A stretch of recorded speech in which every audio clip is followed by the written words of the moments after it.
So hello students, कैसे हैं आप लोग। मैं मुकेश जांगीर, आपका केमिस्ट्री टीचर। आज अपन डिस्कस करने वाले क्या है, फर्स्ट ऑर्डर रिएक्शन। अपन कर रहे हैं क्या, केमिकल काइनेटिक्स, जिसके कुछ लेक्चर्स आपको बता दिए हैं। जीरो ऑर्डर रिएक्शन अपन ने कर लिया है, अब उसी के अकॉर्डिंग अपन फर्स्ट ऑर्डर रिएक्शन करने वाले। तो चलिए शुरू करते हैं। तो देखिए, इसमें अपन एक रिएक्शन कंसीडर कर रहे हैं। मान लीजिए आपके पास रिएक्शन है Na से प्रोडक्ट। क्वेश्चन ही अपना ये क्या, फर्स्ट ऑर्डर रिएक्शन कर रहे हैं, तो इसकी जो रेट होगी disappearance of A upon dt equal to K. A to the power कितनी लेंगे बेटा, डिपेंड करता है किस पर, कितनी ऑर्डर है। जीरो ऑर्डर थे तो यहां पर जीरो लिया, फर्स्ट ऑर्डर है तो यहां पर वन ले लिया। ठीक है, अब इसका रिलेशन चेक करने के लिए टाइम का कंसंट्रेशन के साथ तो अपन क्या करते हैं, इंटीग्रेशन करते हैं। तो ए की टर्म्स को इधर ले आएंगे और बाकी टर्म्स को इधर ले जाएंगे। तो यहां पर आपका क्या आ जाएगा, D A upon concentration of A equal to minus K D T. अब इसका इंटीग्रेशन करना है, कहां से कहां तक, टाइम के साथ चेंज तो जीरो से टी, और इसका चेंज कहां से होगा, आपकी कंसंट्रेशन ए जीरो से ए टी तक। ठीक है, तो आपको पता है वन अपॉन ए या फिर वन अपॉन एक्स का इंटीग्रेशन क्या होता है, एल एन एक्स। तो यहां पर क्या आ जाएगा, एल एन ए। तो ये एल एन ए कहां से कहां तक, ए जीरो कंसंट्रेशन से ए टी तक, और ये क्या आ जाएगा आपका माइनस के टी, क्योंकि dx का x के सापेक्ष कितना होता है x, तो यहाँ dt का t के रेस्पेक्ट में कितना रह जाएगा, t रह जाएगा। और इसको सोल्व करें, वैल्यू रखो at की, तो ln at equal to minus ln a0 equal to minus K T. ठीक है, अब अपन देखते हैं क्या, ln at upon a0 equal to minus K T. ln को इस साइड ले जाएंगे तो क्या रहेगा आपका, देखिए equal to at upon a0। Basic mathematics है बेटा, ये तो आपको पता होना चाहिए, e to the power minus K T. at के लिए देखना है t टाइम पर कंसंट्रेशन, तो at इक्वल टू क्या हो जाएगा, a0 e to the power minus K T. तो ये रिलेशन आ गया क्या, टाइम का कंसंट्रेशन के साथ चेंज। मतलब किसी टाइम t पर जो आपका रिएक्टेंट ए है उसकी कंसंट्रेशन कितनी बचेगी, remaining concentration of A is this. ठीक है, तो आप इस तरीके से इसको कैलकुलेट कर सकते हो, इस फॉर्मूले को अपन यूज करेंगे। ठीक है, कई बार ये भी क्वेश्चन पूछ लेता है कि फर्स्ट ऑर्डर रिएक्शन में जो चेंज ऑफ कंसंट्रेशन है वो कितना है, मतलब टी टाइम के अंदर कितनी कंसंट्रेशन चेंज हुई।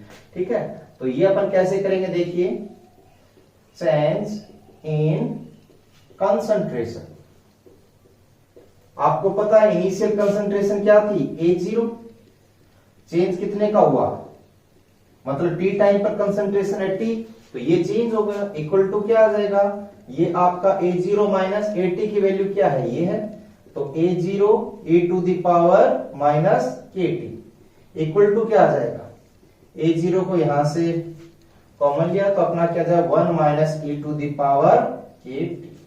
तो ये आ गया यहां पर क्या, चेंज इन कंसंट्रेशन, मतलब टी टाइम के अंदर ए की कंसंट्रेशन में जो चेंज है वो कितना है। अब देखिए, साथ ही साथ अपन ये भी चेक कर लेते हैं कि ये जो कंसंट्रेशन में जो टाइम लगा है वो टाइम कितना लगा है। तो देखिए टाइम कैसे चेक करें, कितने टाइम के अंदर इसकी कंसंट्रेशन में ये चेंज हुआ है। तो अपन यूज करें किस इक्वेशन को, इस इक्वेशन को यूज कर लेते हैं। जैसे आपके पास ये आया था क्या, AT upon A0 equal to e to the power minus KT। ठीक है ना, तो टाइम कैलकुलेट करना है, ये इक्वेशन है, ऊपर वाली अपन ले ली, कोई दिक्कत नहीं। तो आप क्या करो, t कैलकुलेट करना है तो आपको ln लेना पड़ेगा, तो क्या आ जाएगा यहां पर minus KT equal to ln AT upon A0, यही आएगा बेटा। ठीक है, अब आपको माइनस का साइन है, माइनस का साइन हटाएंगे तो क्या होगा, यहां पर माइनस आएगा, और पावर इसकी जो मल्टीप्लाई में होती है ऊपर जाते हुए ऊपर जो पावर होती है वो इसको चेंज कर देगी, -1 जो चेंज करेगी, तो यहां पर t इक्वल टू कितना आ जाएगा, देखिए ये 1 अपॉन के ln A0 अपॉन 8। तो देखिए एक रिलेशन और आ गया अपने पास। डायरेक्ट टाइम कैलकुलेट करना चाहो तो यहां से कर सकते हो। किसी टाइम 80 पर बची हुई, जो किसी टाइम टी पर बची हुई कंसंट्रेशन हो यहां से आ जाएगी, चेंज इन कंसंट्रेशन है वो यहां से आ जाएगी। तो ये तीनों फॉर्मूले हैं, याद रखने की जरूरत नहीं है, एक को याद रखें, बाकी को आप यहां से आसानी से डिराइव कर सकते हैं। तो देखिए इन्हीं फॉर्मूला पर बेस्ड अपन एक दो सिंपल क्वेश्चंस करते हैं, जिससे आपको पता लगे कि फॉर्मूले को कैसे डील करें। आपको पूछा है find concentration of A after time T, मतलब टी टाइम बाद ए की कंसंट्रेशन कितनी बचेगी, मतलब एटी कैलकुलेट करना आपको। A0 आपको दिया हुआ है, के की वैल्यू दी हुई है, ठीक है, तो बहुत आसान हो जाएगा। अभी अपने फॉर्मूला डिराइव किया था, तो बेटा आपका फॉर्मूला क्या था, देखिए आपने फॉर्मूला देखा था AT equal to A0 e to the power minus KT। ये आपको कैलकुलेट करना है। A0 की वैल्यू है 16 और यहां पर e to the power minus k की वैल्यू कितनी है, देखिए ln2, k की वैल्यू है ln2 और t की वैल्यू कितनी है 2ln2। तो बेटा यहां पर आपको मैथमेटिक्स आना चाहिए, लोग को कैसे डील करते हैं। तो देखिए 16 e टू दी पावर ये है, आपको यहां पर क्या दिया हुआ है, देखिए log a into log b, तो क्या होता है log a प्लस b, ये 2 मल्टीप्लाई में आ जाएगा e to the power 2 ln 2 और 2 कितना हो जाएगा 4 हो जाएगा, ठीक है। अब आपको पता है a log x होता है, तो a क्या होता है पावर में चला जाता है, तो ये पावर में जाएगा, तो equal to 16 e to the power ln 4 की स्क्वायर, तो ये कितना हो जाएगा 16 हो जाएगा। और e to the power minus ln का मतलब क्या होता है बेटा, e to the power minus ln x का मतलब होता है x, तो ये 4 स्क्वायर आ जाएगा यहाँ पे, तो यहां पर आ जाएगा 16 इंटू 1/16 इक्वल टू 1, क्योंकि माइनस है तो 1/16 आ जाएगा। तो यहां पर a की कंसंट्रेशन t टाइम बाद कितनी बचेगी 1 बचेगी। तो बेटा सिंपल मैथमेटिक्स है, ये आप जरूर ध्यान से करें। तो देखिए एक और क्वेश्चन आपके लिए, क्वेश्चन क्या, find percentage reactant remaining after 10 hours, k की वैल्यू आपको दी हुई है, क्या बोला percentage reactant remaining after 10 hours, तो रिएक्टेंट की पूछा है, तो इसका मतलब आपको कैलकुलेट क्या करना है। पहले बेटा ये बात ध्यान से समझने, परसेंटेज रिएक्टेंट, तो परसेंटेज रिएक्टेंट है मतलब 80 की परसेंटेज निकालनी, ठीक है, लेकिन परसेंटेज पूछा है तो स्टार्टिंग में जो कंसंट्रेशन थी उसके साथ निकालना है इनटू 100, तो ये आपको यहां पे कैलकुलेट करना है, ठीक है। इस क्वेश्चन में कुछ डेटाज यूज होंगे, वो मैं आपको बता देता हूं, ठीक है। पहले फॉर्मूला अप्लाई कर लेते हैं। यहां पर फॉर्मूला क्या आ जाएगा आपको पता है, AT equal to A0 e to the power minus KT, तो आपको ये कैलकुलेट करना है, तो AT upon A0 equal to e to the power minus KT equal to e to the power minus K, ये कितना दिया 0.693, तो यहां पर सॉरी ये यहां पर आपको दिया हुआ है 0.0 है ना, तो 0.0693 इंटू टाइम कितना है 10 आवर्स, यहां पर भी आर है यहां पर भी आर है, तो यह आ जाएगा equal to e to the power minus 0.693। अब मैं एक बात बता देता हूं यहां पर, वो ध्यान से देखिए, कुछ डेटा है।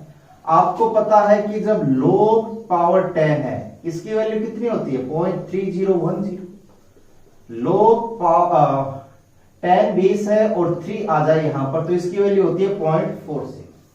अगर ln हो, ln के नीचे बेटा a कंसीडर किया जाता है, अगर आपको 2 की वैल्यू पूछ रहे हैं तो यहां पर वैल्यू होती है 0.693 और इसको अपन कई जगह यूज करेंगे, ठीक है। तो ये यहां पर आ गया, और अपन चाहे तो इसको डील करना चाहे तो क्या हो जाएगा 2 equal to e to the power 0.693, इसकी वैल्यू कितनी होती है 2 होती है। ये माइनस का साइन है, माइनस का साइन है तो अपन चाहे तो यहां पर इसको पहले लेंगे, तो इक्वल टू कितना आ जाएगा ये बताइए, ये आ जाएगा यहां पे,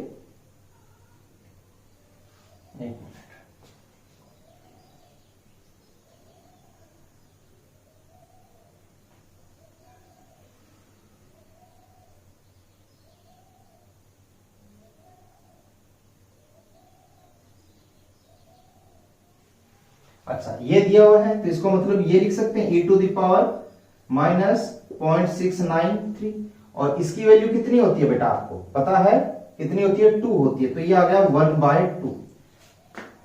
ठीक है, तो 80/A0 की वैल्यू आ गई 1/2। इसका मतलब आपके पास 80/A0 इंटू 100, तो कितना आ जाएगा 1/2 इंटू 100, तो इक्वल टू 50%।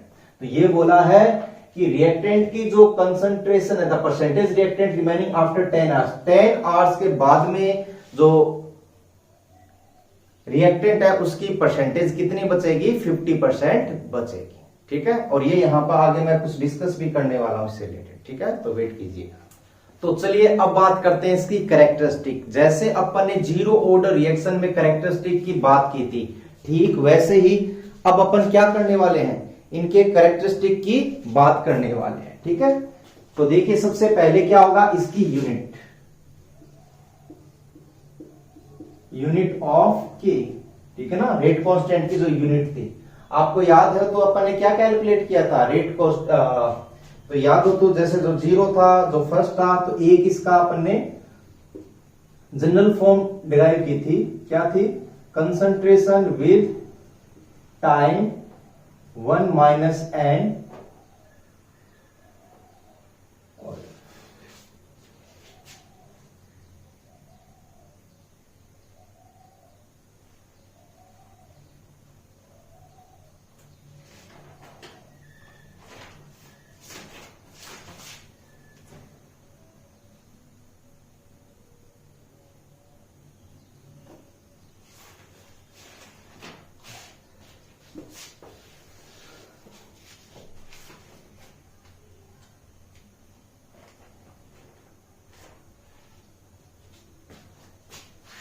तो देखिए अब अपन क्या करने वाले हैं, characteristic of first order reaction.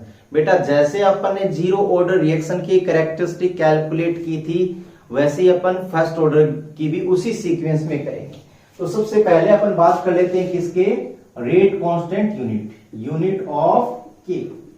तो इसका बेटा जनरल फॉर्मूला मैंने एक डिराइव किया था, वो क्या था, concentration to the power 1 minus n। ठीक है, तो ये था concentration to the power 1 minus n time inverse, या फिर आप चाहो तो इसको क्या लिख सकते हैं, मोल पर litre to the power 1 minus n time inverse.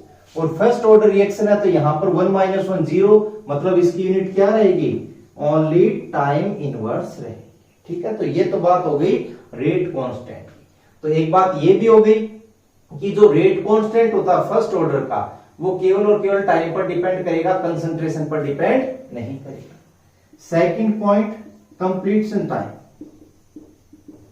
Completion time का मतलब क्या होता है, जब एक ही कंसंट्रेशन, किसी रिएक्टेंट की जो कंसंट्रेशन है वो क्या हो जाए, फिनिश हो जाए। फिनिश होगी किसी टाइम पर, मान लीजिए टी पर फिनिश हो रही है, तो जो एटी कंसंट्रेशन होती है वो क्या मान लेंगे अपन, 0।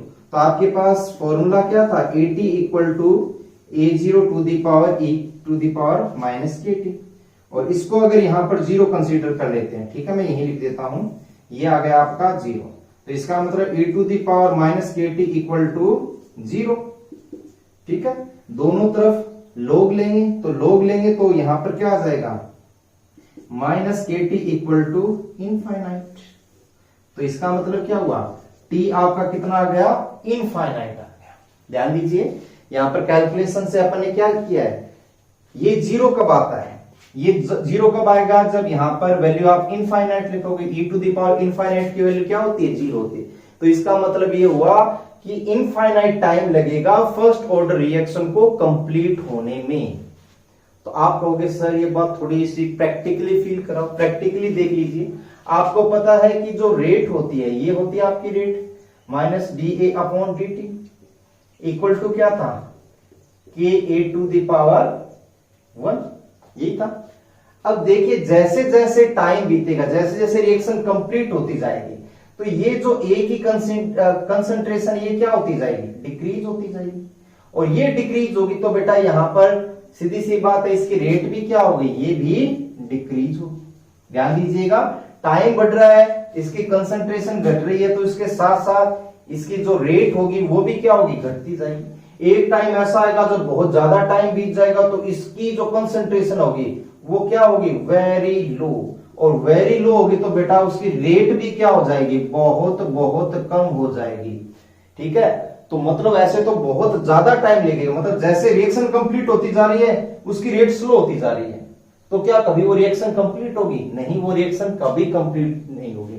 मतलब जब एक ही रिएक्शन फिनिश होने वाली होगी तब इसकी रेट तो इतनी ज्यादा स्लो होगी तो आप सोच ही नहीं सकते। अब किसी रिएक्शन की रेट इतनी ज्यादा स्लो हो जाए तो बेटा वो रिएक्शन कंप्लीट हो पाएगी क्या? नहीं। तो अपन क्या बोलेंगे, अगर इनफाइनाइट टाइम है तो उसी केस में वो रिएक्शन कंप्लीट हो सकती है, और ऐसा प्रैक्टिकली पॉसिबल नहीं है। ठीक है, तो ये बात आई थिंक आप लोगों की समझ में आ गया होगा। ठीक है, इसको इसी तरीके से आप लिख लेना। अगला पॉइंट अगर बात करें, कंप्लीशन टाइम आ गया थर्ड, टी हाफ। ये बड़ा इंपॉर्टेंट है, डायरेक्ट क्वेश्चन आ सकता है। टी हाफ का मतलब क्या है, इसकी जो स्टार्टिंग की कंसंट्रेशन है ना एटी, किसी टाइम टी पर जो कंसंट्रेशन वो इनिशियल कंसंट्रेशन का कितना बच जाए, हाफ बच जाए। अपन जीरो ऑर्डर रिएक्शन का भी कैलकुलेट किया था, यहां पर भी देख लेते हैं। आपको पता है फॉर्मूला क्या था, AT equal to A0 e to the power minus KT। तो आपका फॉर्मूले में डायरेक्ट लिख देते हैं AT equal to A0 e to the power minus KT। Equal to cancel हो जाएगा तो e to the power minus KT equal to 1/2। दोनों तरफ लॉग ले लेंगे तो क्या हो जाएगा, minus KT equal to ln। ln लेना पड़ेगा बेटा क्योंकि यहां पर E बेस में है, तो 1/2। तो KT इक्वल टू क्या हो जाएगा, ln2, क्योंकि पावर माइनस 1 जाएगी तो ऊपर चला जाएगा। तो T इक्वल टू क्या हो जाएगा, 1/k ln2। आप चाहो तो इस फॉर्मूले को यूज कर लो। और आपको अभी मैंने बताया था क्या, कि जब बेस E दिया हुआ है तो उसकी वैल्यू कितनी होती है, log2 की, ln2 की 0.693/k। ठीक है, तो आप इस फॉर्मूले को यूज करके डायरेक्ट क्या कैलकुलेट कर सकते हो, उसका टी हाफ कैलकुलेट कर सकते हो। अब यहां पर एक इंटरेस्टिंग बात देखिए। इंटरेस्टिंग बात क्या है, फर्स्ट ऑर्डर का जो टी हाफ है ये इंडिपेंडेंट है किसके, इनिशियल कंसंट्रेशन के। तो लिख सकते हैं T half of first order is independent of initial concentration. तो ये बात है कि इसका जो टी हाफ है वो कभी भी स्टार्टिंग की कंसंट्रेशन पर डिपेंड नहीं करता है। तो आप बताइए, ये तो सीधी सी बात है, फॉर्मूले से क्लियर हो गया कि इनिशियल कंसंट्रेशन पर डिपेंड नहीं करता है। तो किस पर डिपेंड कर रहा है, तो टी हाफ डिपेंड कर रहा है किस पर, के पर। और के पर डिपेंड कर रहा है, इसका मतलब किस पर डिपेंड करेगा, बताइए, टेम्परेचर पर, क्योंकि जो के होता है वो किस पर डिपेंड करता है, टेम्परेचर पर। तो लिख देंगे डिपेंड्स ऑन टेम्परेचर। ठीक है, अब इसी बात को मैं समझाने के लिए एक एग्जांपल ले लेता हूं, देखिए ध्यान से। मान लीजिए मेरे पास कंसंट्रेशन है स्टार्टिंग में 100 से जा रहा है, ये कितना 50 जा रहा है, किस टाइम में, ये तो इसका टी हाफ हो गया। इसी तरीके से अगर मैं 50 कंसंट्रेशन ले रहा हूं, ये जा रहा है 25, तो ये टाइम कितना होगा। अगर मैं ये कहूं कि ये मेरे पास 10 मिनट्स लगे हैं इसको आधी कंसंट्रेशन जाने में, तो अब आगे वाली आधी कंसंट्रेशन जाने में कितना टाइम लगेगा, बताइए। अरे बराबर ही लगेगा, क्योंकि इनिशियल कंसंट्रेशन पर डिपेंड ही नहीं करता है। इनिशियल 100 हो तो भी 50% कम हो रही है, देखिए ये कितने हो रहा है, 50% हो रही है रिएक्शन, 50% इसकी कंज्यूम हो रही है, तब ये 50 बचा। यहां पर भी कितना है, 50% है। तो 50% होता है तो इनिशियल कंसंट्रेशन चाहे कुछ भी हो उस पर डिपेंड नहीं करता है। तो इसमें 10 मिनट्स लगा है, तो इसमें भी बेटा कितना लगेगा, 10 मिनट लगेगा, because T half no depends on initial concentration in first order reaction. तो ये बात कर ली मैंने फर्स्ट ऑर्डर। अब चलिए लगे हाथ आपसे पूछ लेता हूं, अगर ये जीरो ऑर्डर रिएक्शन होती तो क्या होता। जीरो ऑर्डर में मान लीजिए मैंने बोला है कि इस रिएक्शन को कंप्लीट होने में कितना टाइम लगा है, 10 मिनट्स लगा है। तो इसको कंप्लीट होने में कितना लगेगा, इसके लिए आपको पता होना चाहिए जीरो ऑर्डर रिएक्शन के लिए जो टी हाफ होता है वो कितना होता है, बोलिए, याद आ रहा है, मैं बता देता हूं, A0/2k। ये टी हाफ आया था अपना का जीरो ऑर्डर रिएक्शन का। अब देखिए यहां से यहां पर कंसंट्रेशन कितनी है 50%, कंसंट्रेशन आधी हो गई, मतलब यहां पर क्या आ जाएगा H0/2। देखिए क्या इसका ये क्या है यहां पर कांस्टेंट है, इसको तो भूल जाओ, इसकी कंसंट्रेशन क्या हो गई आधी हो गई, तो H0 का मतलब H0/2, ये अब आधा हो गया तो टी हाफ भी क्या हो जाएगा बेटा आधा हो जाएगा। टी हाफ आधा हो जाएगा मतलब अगर स्टार्टिंग की कंसंट्रेशन 100 है उसको कंप्लीट होने में 10 मिनट्स लगे हैं, अब अगर स्टार्टिंग की कंसंट्रेशन को आपने हाफ कर दिया 50% कर दिया तो अब कंप्लीट होने में कितना टाइम लगेगा, यहां पर 5 मिनट्स लगेंगे। ठीक है, इसी तरीके से अपन आगे की कैलकुलेशंस भी करेंगे।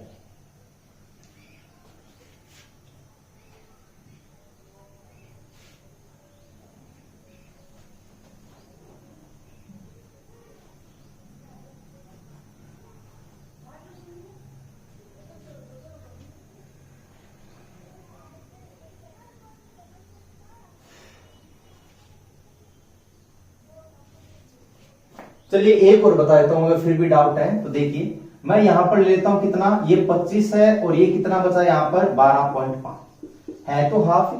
अगर फर्स्ट ऑर्डर रिएक्शन है तो आपको पता है इनिशियल कंसंट्रेशन पर डिपेंड नहीं करेगा, ये भी हाफ ये भी हाफ ये भी हाफ, तो तीनों में टाइम कितना लगेगा 10 मिनट्स ही लगेगा।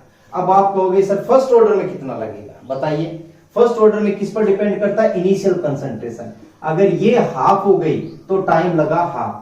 अब ये 100 का कितना होगा बेटा स्टार्टिंग कंसंट्रेशन H0/4, H0/4 है तो टी हाफ भी क्या हो जाएगा, टी हाफ को भी 1/4 कर देंगे, 1/4 करेंगे तो इसमें कितना टाइम लगेगा 2.5 मिनट्स। ठीक है, तो अब आई थिंक आपको क्लियर हुआ होगा कि इसको किस तरीके से डील करना है। तो देखिए अगला पॉइंट नंबर 4, पॉइंट नंबर 4 है बेटा T3/4। T3/4 का मतलब 75% रिएक्शन कंप्लीट। ठीक है, 75% रिएक्शन कंप्लीट हो गई तो उसके बाद में 75% कंप्लीट होने पर उसकी जो टाइम लगा है वो कितना लगा है, तो वो T3/4 है। ये कैसे कैलकुलेट करेंगे देखिए, अब 75% कंप्लीट करवाना है। ठीक है, इसका मतलब क्या हुआ है देखिए ध्यान से, 75% कब कंप्लीट होगा, मान लीजिए मैंने स्टार्टिंग में इसका ले लिया T half, first T half का मतलब क्या है वो 50% कंप्लीट हो गई, 50% कंसंट्रेशन बची है। ठीक है, जैसे यहां पर था मेरे पास स्टार्टिंग से मैं मान लेता हूं, जैसे ये 100 है बेटा, 100 से कितना हो गया 50, 50 से कितना हो गया 25, ये टाइम है ये कितना है, ये क्या है यहां पर टी हाफ है, ये इसके रेस्पेक्ट में क्या है टी हाफ है कि नहीं है, ये पहला टी हाफ है और ये आपका सेकंड टी हाफ है, मतलब इसका क्या हुआ ये टी हाफ होंगे दो, एक तो फर्स्ट और एक सेकंड। ध्यान दीजिएगा आपको 75% कब कंप्लीट होगी, जब पहले 50% हो जाए फिर उसकी 50 हो जाए। अब आगे आपको बोला है कि जैसे 87.5 कंप्लीट करना है तो पीछे क्या बचेगा 12.5 और ये क्या हो जाएगा टी हाफ थर्ड हो जाएगी। यहां पर 50% कंप्लीट, 70% कंप्लीट और यहां पर 87.5% कंप्लीट। एक तरीके से टाइम कितना लगा, पहला टी हाफ, फिर इस कंसंट्रेशन के अकॉर्डिंग टी हाफ, फिर इस कंसंट्रेशन के अकॉर्डिंग टी हाफ। ये बात है, इस तरीके से डील करें। लेकिन एक इंटरेस्टिंग बात आपको फर्स्ट ऑर्डर रिएक्शन की पता है और वो क्या है कि इनमें टी हाफ हमेशा इक्वल ही रहता है। क्यों इक्वल रहता है, इसलिए इक्वल रहता है क्योंकि ये कंसंट्रेशन पर डिपेंड ही नहीं करता है। इसका मतलब क्या हो गया, मैं क्या लिख सकता हूं यहां पर, मैं यहां पर टी हाफ लिख सकता हूं और टी हाफ लिख सकता हूं और 2t हाफ, मतलब 3/4 रिएक्शन कंप्लीट होने के लिए टाइम कितना बचा 2 टाइम्स टी हाफ। अगर मैं कहूं आपको कंप्लीट करना है कितना t 7/8 या फिर 87.5%, तो इसका मतलब कितना हो जाएगा, ये पूरा कंप्लीट करना पड़ेगा तो 3 टाइम इंटू टी हाफ। बेटा रटना नहीं है, समझना है। अगर ढंग से समझोगे तो ये बातें बिल्कुल क्लियर हो गई। अब आप कहोगे सर इसको हमें जीरो ऑर्डर को कैसे किया था वो भी एक बार बता दो। चलिए ठीक है, मैं आपको दोबारा से बता देता हूं। जीरो ऑर्डर में क्या किया था, आपको कितना करना है कंप्लीट। तो देखिए यहां पर जैसे मैंने ये बोला है कि ये आपकी स्टार्टिंग 100 था, 100 से फिर कितना गया 50 गया, 50 से फिर 25। इसका मतलब यहां पर कितनी परसेंट कंप्लीट हो गई रिएक्शन, टी 75%। तो टाइम कितना लगा, टी 3/4। अब आपको ये भी पता है कि ये यहां पर टी हाफ है और ये भी क्या है टी हाफ, लेकिन इस कंसंट्रेशन के अकॉर्डिंग, ये है इस कंसंट्रेशन के अकॉर्डिंग। तो ये पहला टी हाफ है और ये सेकंड टी हाफ है। ये बात क्लियर है। तो टी 3/4 इक्वल टू कितना होगा बेटा, ये हो जाएगा आपका T half first plus T half second. ये तो टी हाफ होता ही होता है स्टार्टिंग की रिएक्शन के अकॉर्डिंग। अब ये कितना होगा सेकंड टी हाफ।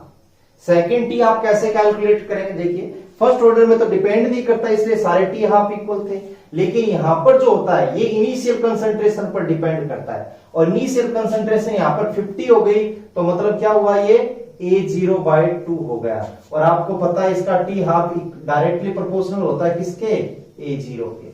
तो अगर ये हाफ हो जाएगा तो ये भी हाफ हो जाएगा। तो इनिशियल कंसंट्रेशन हाफ हो गई, मतलब ये कितना बचा 1/2 टी हाफ इक्वल टू कितना हो जाएगा 2 and 1 3, 3/2 टी हाफ। इतना टाइम लगेगा किसमें, उसके 75% कंसंट्रेशन कंप्लीट होने में। तो बेटा मैंने जीरो ऑर्डर का भी बता दिया है और फर्स्ट ऑर्डर का भी बता दिया है, ठीक है।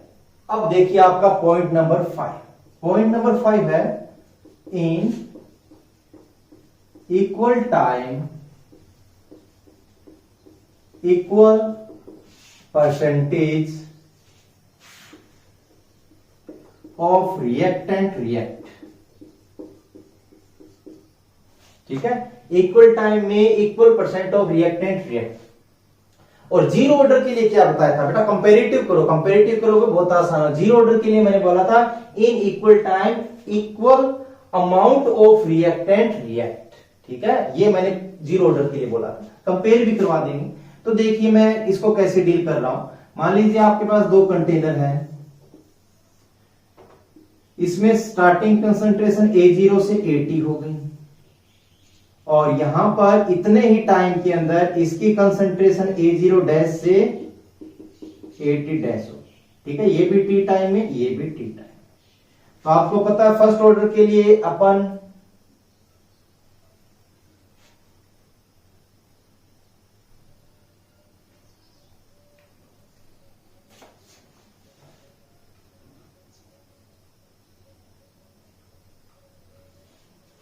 तो इसके लिए टाइम का फॉर्मूला क्या होता है, टाइम इक्वल टू क्या होता है, पहले मैं लिख लेता हूं 1/k, दोनों के लिए सेम रहेगा, ये भी टी टाइम में ये भी टी टाइम। तो 1/k ln A0/AT, ठीक है। इसी तरीके से इसका भी रहेगा, तो 1/k equal to ln A0 sorry upon, ठीक, ये आ गया। दोनों को k कैंसिल होगा, इसका मतलब क्या हो जाएगा ln से ln कैंसिल, इसका मतलब A0/AT इक्वल टू A'0/A', ये आ गया। इंटू 100 कर दूं, कोई फर्क नहीं पड़ेगा, इक्वल। इसका मतलब क्या हुआ, ये जो मैंने बातें यहां लिखी, इसका मतलब ये हुआ percentage amount of reactant remaining. बेटा एक न्यूमेरिकल करवाया था, उसमें क्या बोला था मैंने कि what is the percentage of reactant remaining after 10 hours. तो इसका मतलब क्या है, रिएक्टेंट रिमेनिंग, लेकिन रिएक्टेंट नहीं, कौन सा, परसेंटेज। बेटा 100 है percentage, percentage reactant remaining after same time is same, ठीक है। तो percentage reactant remains after same time is same. तो सेम टाइम टी के बाद में अगर बात करें तो उन दोनों का जो परसेंटेज चेंज होगा वो यहां पर क्या रहेगा, सेम रहेगा। आप देख लीजिए दोनों का बिल्कुल सेम आया है, तो ये ध्यान में रखना है, परसेंटेज सेम रखना है। और अपन ने जीरो ऑर्डर रिएक्शन में क्या किया था, याद कीजिए। जीरो ऑर्डर के अंदर मैंने बोला था कि इनिशियल कंसंट्रेशन पर डिपेंड ही नहीं करता है। वहां पर मैंने क्या बताया था इस तरीके से आपको, ये था टाइम, तो कितना था, 0 था, t था, 2t था और 3t था। यहां पर स्टार्टिंग में 100 है, तो t टाइम के अंदर 20% हो रहा है, सॉरी 20 वॉल्यूम रिएक्शन कर रहा है, तो पीछे बटेगा 80। इसके बाद दोबारा 20 करेगा तो 60 और 40। तो इक्वल टाइम में जो रिएक्ट होने वाला कंसंट्रेशन है वो सेम रहती है, और यहां पर क्या सेम रहता, परसेंटेज सेम रहती है। एक बात और, जो जीरो ऑर्डर में था वो क्या फॉर्म कर रहा था, form A P, arithmetic progression form कर रहे थे। कौन, in equal time concentration of reactant are in the form of A P, ठीक है ना। इक्वल टाइम के अंदर जो कंसंट्रेशन कंज्यूम हो रही है उसके अकॉर्डिंग जो बची हुई कंसंट्रेशन है वो क्या कर रही है, एपी का फॉर्मेशन कर रही है। अब आप कहोगे कि सर अगर जीरो ऑर्डर वाला एपी का फॉर्मेशन कर रहा है तो फर्स्ट ऑर्डर क्या करेगा, तो फर्स्ट ऑर्डर ध्यान से देखिए, अगला पॉइंट है नंबर 6। मान लीजिए आपके पास जो टाइम दिया हुआ वो बिल्कुल सेम है, 0 से स्टार्ट कर दिया मैंने, 0 है, फिर t है, फिर 2t है, फिर 3t। ये बात तो आपको मैंने अभी क्लियर कर दिया था कि परसेंटेज जो चेंज होगा वो सेम रहेगा।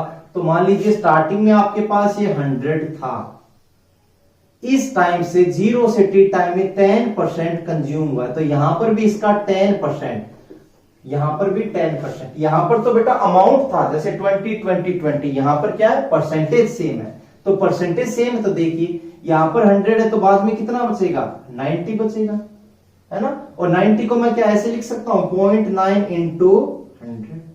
तो ये 100 का 90% क्या होता है, बोलिए 100 का 90%, 100 का 90%, 90 इंटू 100, तो 100 इंटू 0.9 ये बचेगा, ठीक है। अगले में 10%, अब इसका 10% करना है, इसका 10% रिएक्ट कर जाएगा तो बचेगा कितना, 90% बचेगा। और 90% का मतलब क्या होता है, 90% का मतलब होता है 90 इंटू 90 बाई 100 मतलब 0.9। तो इसका अमाउंट कितना हो जाएगा, इसका 90% कितना होगा, इसका 90% हो जाएगा 0.9 स्क्वायर इंटू 100।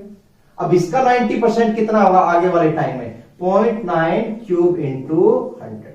आई थिंक ये बात आपको क्लियर हुई होगी क्या, कि जो फर्स्ट ऑर्डर होता है वहां पर इक्वल परसेंट रिएक्ट करता है, इक्वल परसेंट रिएक्ट करता है। तो यहां पर किसका फॉर्मेशन हो रहा है, देखिए यहां पर था 0.9, फिर 9 स्क्वायर 9 क्यूब, तो किसका फॉर्मेशन हो रहा है, एक जीपी का फॉर्मेशन होता है, ज्योमेट्रिक प्रोग्रेशन।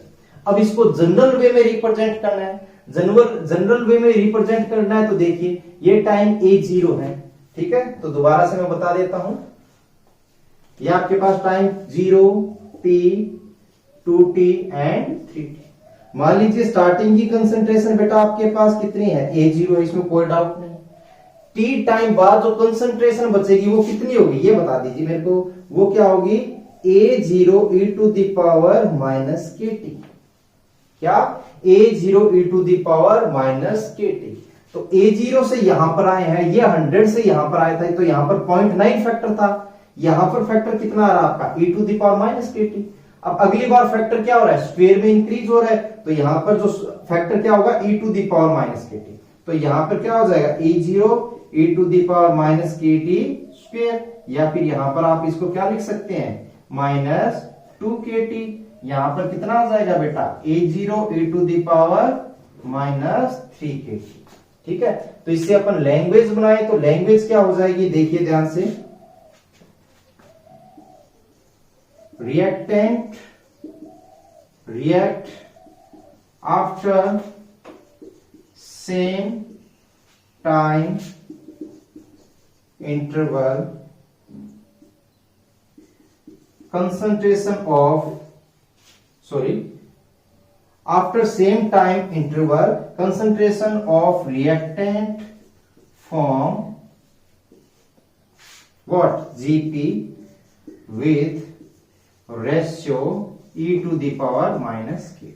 तो समझ गए, इसमें जीरो ऑर्डर के अंदर एपी बनी थी, क्यों बनी थी आपको पता है, क्योंकि इक्वल अमाउंट के साथ रिएक्ट कर रहा था, और यहां पर क्या हो जाएगा, जीपी का फॉर्मेशन होगा। ठीक है, तो after same time interval concentration of reactant form G P with ratio e to the power minus K T. ठीक है, तो देखिए अब बात करते हैं कुछ इंपॉर्टेंट ग्राफ्स की।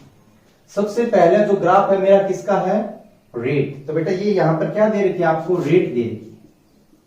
तो रेट का ग्राफ है टाइम के साथ। तो मैंने आपको बताया था जब भी ग्राफ बनाने हो तो उससे पहले थोड़ा सोच लिया करो। सोचना मतलब उसका फॉर्मूला। तो आपको पता है कि जो डीए अपॉन dt होता है, ठीक है, ये किस पर डिपेंड करता है, K(A1) और ये क्या किसी टाइम t पर कंसंट्रेशन है। किसी टाइम t पर कंसंट्रेशन है तो वो क्या होती है, बताइए बताइए क्या होती है। ये क्या होती है, AT equal to A0 to the power minus K. ये होती है, यहां पर k का k रहेगा। तो आपका रेट का ग्राफ किसके साथ बनाना है, रेट का ग्राफ बनाना है टाइम के साथ। तो टाइम के साथ है तो यहां पर क्या हो रहा है, एक्सपोनेंशियली इंक्रीज हो रहा है डिक्रीज हो रहा है। बेटा नेगेटिव का साइन है तो इसका मतलब ये ग्राफ कुछ ऐसे आ जाएगा। अब बात होगी कि यहां पर टच करेगा, किस टाइम पर टच करेगा, t इक्वल टू 0 पर टच करेगा। और t इक्वल टू 0 है मतलब e टू द पावर 0 का मतलब 1। तो रेट कितनी होगी उस टाइम पर, Ka। तो जब यहां पर ये इसको टच करेगा तो इसकी वैल्यू कितनी हो जाएगी, Ka। ठीक है, तो ये अपना पहला ग्राफ आ गया। तो चलिए अगला देखते हैं AT का टाइम के साथ। तो अगेन फॉर्मूला लिख लो बेटा, माइंड में ही आ रहा है सबसे पहले। ठीक है, ये y है, ये x है। अगेन एक्सपोनेंशियल ग्राफ होगा तो नेगेटिव साइन है तो कुछ इस तरीके से आ जाएगा। किस टाइम पर टच करेगा ये, जब t equal to 0, t equal to 0 तो मतलब यहां पर आपकी कंसंट्रेशन क्या रहेगी, A0 रहेगी। ये ग्राफ है। अगला ग्राफ है ln(AT)। तो ये बड़ा इंटरेस्टिंग ग्राफ है। ठीक है, थोड़ा सोच समझ के बनाइएगा। कैसे, इक्वेशन तो आपको ये दे रखी है लेकिन ln(AT) है। तो ln(AT) है तो इसका मतलब क्या होगा, ln लगा दो पूरे के। तो ln(AT) equal to ln A0 xy है तो x प्लस y, तो plus ln e to the power minus K T है ना, ln e to the power minus K T. मैं लिख देता हूं पूरा है ना, ln AT equal to ln A0। तो यहां पर ये क्या रहेगा, माइनस के टी। तो ग्राफ किसके बीच में है, y क्या है आपका, ये है mx। x क्या है, टाइम, ये x है, ये m है और ये c है।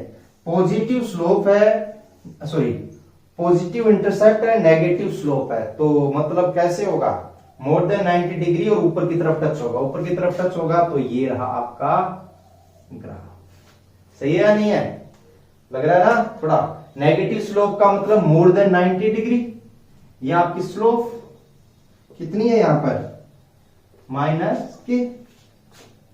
और c कितना है, ये ऊपर की तरफ जाएगा तो यहां पर टच करेगा। इसका मतलब ये आ गया ln A0। ठीक है बेटा, मैथमेटिक्स तो अपना एकदम जबरदस्त वाला है। ग्राफ्स ना है तो मेरे से पूछ लीजिएगा। ठीक है, तो यहां पर अपना ग्राफिकल पार्ट फिनिश हुआ और फर्स्ट ऑर्डर की जो स्टोरीज है वो फिनिश होती। एक छोटा सा न्यूमेरिकल और करवा देता हूं। तो देखिए आपको क्वेश्चन दिया हुआ है क्या, percentage remaining after 20 hours T half, ये दे रखा है। तो परसेंटेज रिमेनिंग क्या होता है बेटा, आपको मैंने बताया था AT अपॉन A0 इंटू 100। तो AT बराबर क्या होता है, e to the power minus KT into 100, ये आएगा। अब आपके पास टाइम दिया हुआ है और k नहीं दिया हुआ, t हाफ दिया हुआ है। लेकिन आपको पता है फर्स्ट ऑर्डर के लिए जो t हाफ होता है वो क्या होता है, 0.693 अपॉन k होता है। ठीक है, और इसको ln की फॉर्म में लिखेंगे तो k की फॉर्म में रिप्रेजेंट करो। k इक्वल टू क्या आ जाएगा, 0.693 upon t half equal to, इसको क्या लिख सकते हैं, ln E2 upon t half. इसको यूज कर देंगे तो e to the power minus k की वैल्यू कितने लिखूं, ln 2 by t half into time कितना दिया हुआ आपको, टाइम का एक बार टाइम पूरा लिख देता हूं, इंटू 100 इक्वल टू कितना आ जाएगा, e पावर ये आ जाएगा और यहां पर आ जाएगा ln 2 और t हाफ कितना है 10 और टाइम कितना दिया हुआ है 20 इंटू 100। तो यहां पर इसको डील करेंगे तो ये कितना रहेगा 2 पहले आ जाएगा, 2 जाएगा तो स्क्वायर, तो इसका मतलब 4। तो ln 4 माइनस है तो नीचे की तरफ जाएगा तो 1/4 इंटू 100 इक्वल टू 25%। ठीक है, थोड़ा मैथमेटिकल कैलकुलेशन है तो ध्यान से डील करेगा। तो यहां पर आपकी फर्स्ट ऑर्डर रिएक्शन का कंप्लीट पार्ट फिनिश होता है। Thank you.